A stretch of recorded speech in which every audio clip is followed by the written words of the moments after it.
Sheffield Wednesday is just everything to us. You can just forget about life for 90 minutes.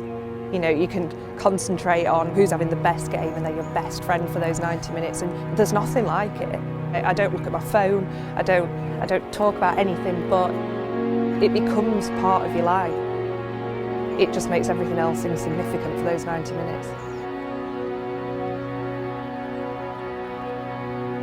There's more love in your heart as the years go by for Sheffield Wednesday. It's always been a family club where the women have been involved. There are more women talking about football for once, and there are more pundits out there, and it seems to be okay to be a woman and like football now. My great grandma, she married a Blade, and she actually missed my grandma's wedding, her daughter's wedding, because Wednesday were at home.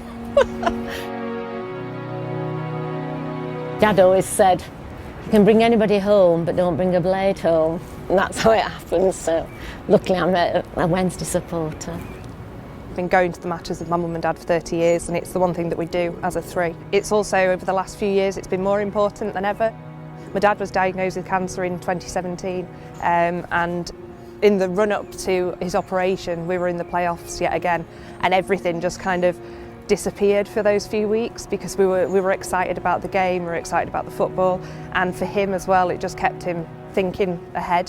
He knew that his operation was in the July, so he knew he'd be able to go to Wembley if he could, and it meant everything to us as a family at that time. We all knew like it was really aggressive cancer and we thought we were going to lose him. Just those 90 minutes, like I could sit with him, and it wasn't about, have you sorted out this yet because you've got to have your operation in a few weeks, or this is what's going to happen, or you know, talking to Macmillan all the time or whatever. It was just Wednesday.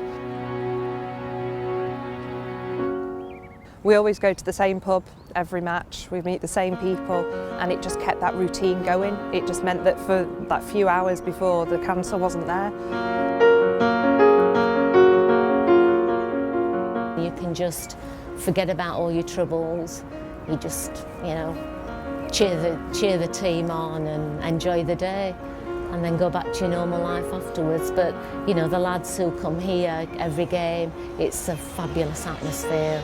Good banter, sense of humour, it's brilliant, you know, listening to some of the chants in the stand. They're quite funny, some of them. I don't sing any of the dirty songs though, I'll leave the words out.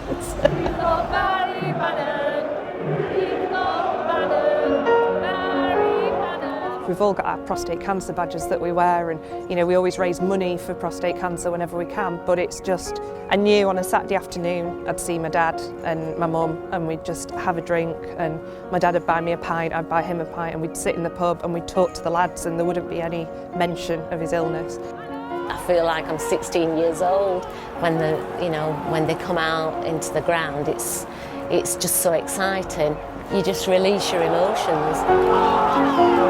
We've all seen the worst bits, we've all seen the best bits, and the fact is, unless you stick it out, you're not going to see the good bits again. I'm very blue and white, I'm very positive, and I'll go on Twitter or whatever, Facebook, and I'll say, look, you know, it doesn't matter what happened in the last 90 minutes, we start again and, you know, carry on. It's still just something that I can't imagine just doing this without my dad there.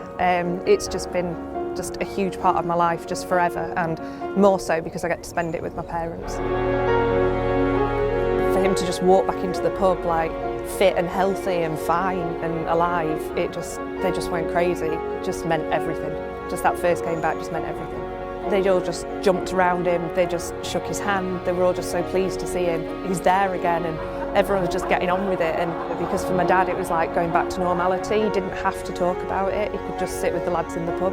I know that they'll always be there if we need them again.